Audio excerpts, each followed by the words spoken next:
저 같은 경우는 지금 총 자산이 20억 원 정도이고, 근데 대부분 사람들이 부동산 투자, 상가 투자 이런 쪽을 많이들 생각을 하세요. 뭐 10억 원 이상의 현금이 필요한 거예요. 근데 대부분 월급쟁이들이 현금으로 10억 원을 마련하기 쉽지 않잖아요. 그때 한창 이제 미국 주식이 시작될 때였어요. 포트폴리오에서 가장 큰 점유비를 차지하고 있는 거는 ETF인 제피가 가장 비중이 높고요. 내년부터는 좀 금리 인하 시기가 오지 않을까라고 해서 이제 고배당 ETF가 있어요. 배당 소득이 월 한 300만 원에서 400만 원 정도? 네, 안녕하세요. 저는 황금별의 부자노트라는 미국 주식 배당주에 관한 유튜브 채널을 운영하고 있고, 배당 소득과 임대 소득 그리고 콘텐츠 소득이라는 세 가지 소득으로 경제적 자유를 이뤄서 시간 부자로 살아가고 있는 사이드 파이어족 황금별이라고 합니다. 그러니까 파이어족도 여러 부류가 있더라고요. 검소한 생활을 하면서 정말 필요한 생활비만 가지고 유지하는 파이어족도 있고, 그리고 또 이제 부족한 생활비를 충족시키는 알바를 뛰는 파이어족도 있고, 그리고 어느 정도 기본 생활비를 충족하고 그 다음에 이제 좋아하는 일을 통해서 이제 소득을 올리면서 뭐 해외여행을 간다든지 뭐 자기가 하고 싶은 것들을 하는 이런 것들을 사이드 파이어족이라고 하고요. 뭐 이렇게 럭셔리하게 살아가시는 그런 파이어족도 있으신 것 같습니다. 되게 다양한 부류가 있더라고요. 그 뮤지컬 모차르트에서 그 신영숙 배우님이 나와서 이제 노래를 부르시는데, 노래 보면 이제 가사가 황금별을 찾길 원하면 인생은 너에겐 배움터, 이런 가사가 있었어요. 제 투자 인생이나 살아가는 인생에 있어서 황금별이라는 어떤 목표를 얻기 위해서 인생은 끝없는 배움터구나, 이런 의미가 되게 좀 와닿아서 그래서 황금별이라고 이름을 지었습니다. 우리 가족이 안전하게 이 사회에서 살아갈 수 있는 기본적인 생활비를 마련하는 것이 가장 중요한 목표였습니다. 파이어족을 준비한 지는 3년에서 한 4년 정도 됐는데, 그 당시에 이제 제가 받고 있던 월급 급여 수준 월 400만 원 정도, 세후 400만 원 정도의 그 목표를 잡고 경제적 자유를 꿈꿔왔었습니다. 제가 퇴사를 지난 4월 달에 퇴사를 했는데, 퇴사 시점에 이제 목표를 넘어섰어요. 앞으로는 더 늘어날 거라고 생각을 하는데요. 자본소득이 이미 제가 받던 급여소득, 근로소득에 육박했기 때문에 자본소득은 앞으로도 계속 복리 효과로 더 불어날 거라고 생각을 하고, 그리고 그 외에도 자본소득 외에도 제가 좋아하는 일을 하면서 벌어들이는 콘텐츠 소득이나 기타 소득들이 있기 때문에, 지난달에는 한 세후 700만 원 정도를 달성했어요. 퇴사하면서 좀 포트폴리오 자체를 좀 고배당 종목으로 좀 전환을 하면서 배당률도 생각보다 많이 나오게 되었고, 또 의외로 또 퇴사를 하고 나서 또 여러 가지 부분에서 기존에 하던 일들이나 이런 주변에서 그런 요청들이 올 때 도와드리면 또 그렇게 자꾸 이제 백수라서 그런지 선물을 보내주시고, 또 사례금을 좀 주시고 해서 이런 가액돈들도 좀 발생을 하고 해서 소득이 생각보다는 많이 나오고 있습니다. 근데 지난달은 좀 특수한 경우였고, 지금은 한 500에서 600만 원 정도를 목표로.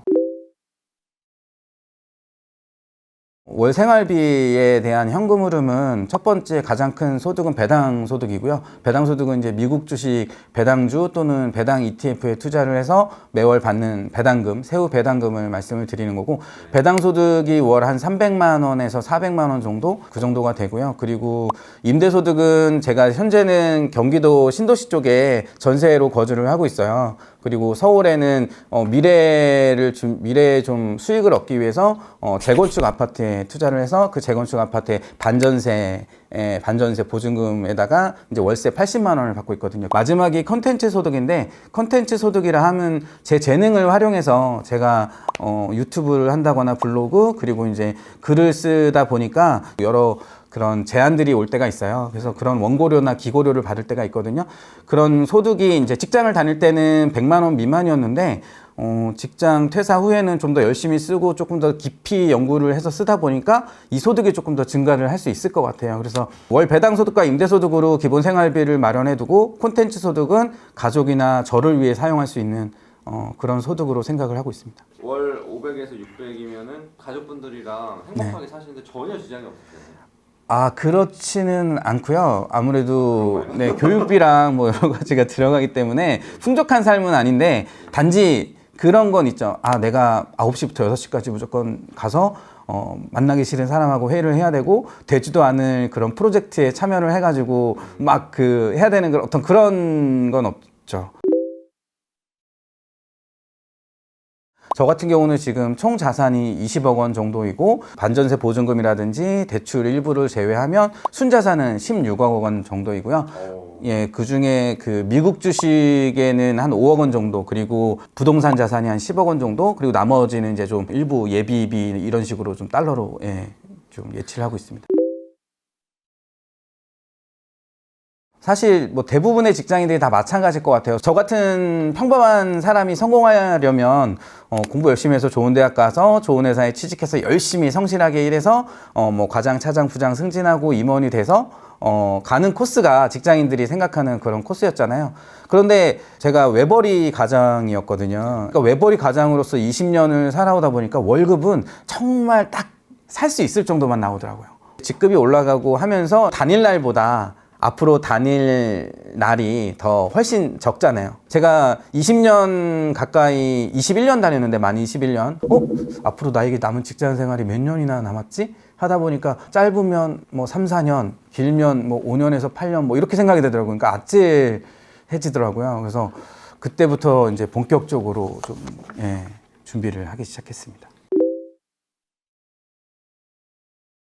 뭐 지금은 파이어 한 지가 3개월 정도밖에 안 됐기 때문에 뭐 지금은 그냥 뭐 마냥 좋죠. 10점 만점이라면 뭐 한 8.9점 정도? 전날 술을 과음하거나 하면 그 다음날 일어나야 되는 어떤 고통, 그리고 진도가 나갈 것 같지 않은 회의에 망부석처럼 앉아있는 그런 어떤 자괴감, 뻔히 정해져 있는 답이 있는 회의도 있고, 그런 부분들에서 동기부여가 더 이상 되지 않는 제 자신을 좀 발견을 했어요. 그래서 좀 더 다시 가슴 뛰는 삶을 살아보고 싶다? 몇 년 전에 친구랑 둘이서 와이프의 허락을 받고 홍콩 여행을 다녀왔었거든요.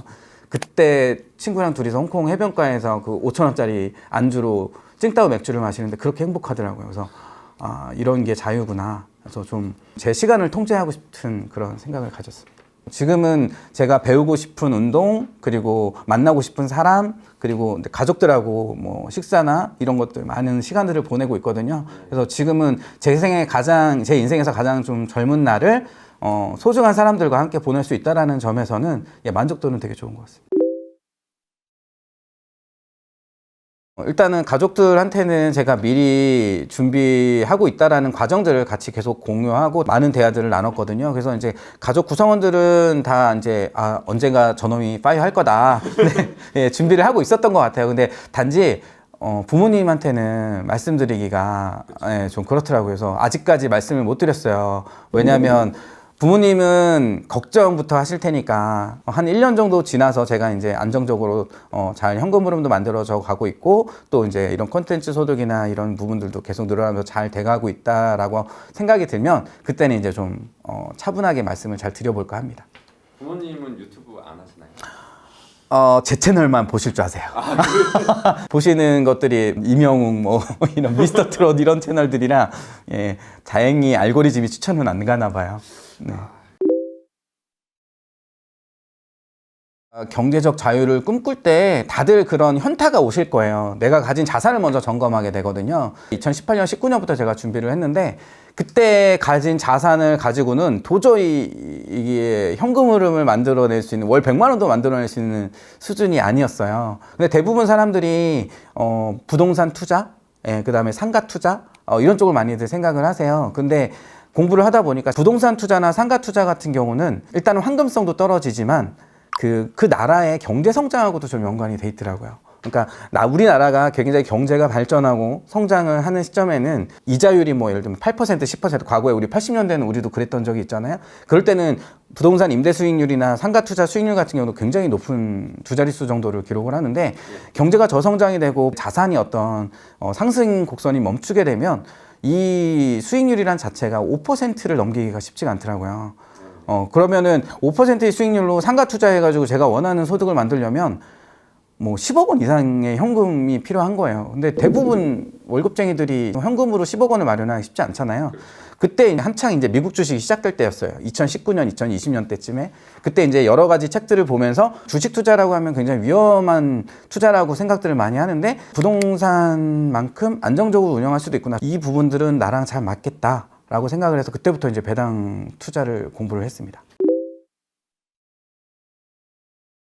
성장주냐 배당주냐 사실 정답은 없거든요. 내 성향이 어떤지가 중요했던 것 같아요. 배당주 투자를 지루하고 재미없게 여기시는 분들도 있어요. 그런 분들은 배당주 투자가 안 맞거든요. 이런 단타나 트레이딩을 통해서 도파민이 많이 분출되시는 분들은 절대 배당주 투자가 되실 수 없어요. 저는 또 반대로 성장주 투자가 잘 안 맞더라고요. 저는 배당주 투자가 처음부터 굉장히 좀 마음이 편했어요. 투자자 각자 가진 성향으로 투자의 방향성을 결정하는 게 맞다고 생각을 합니다.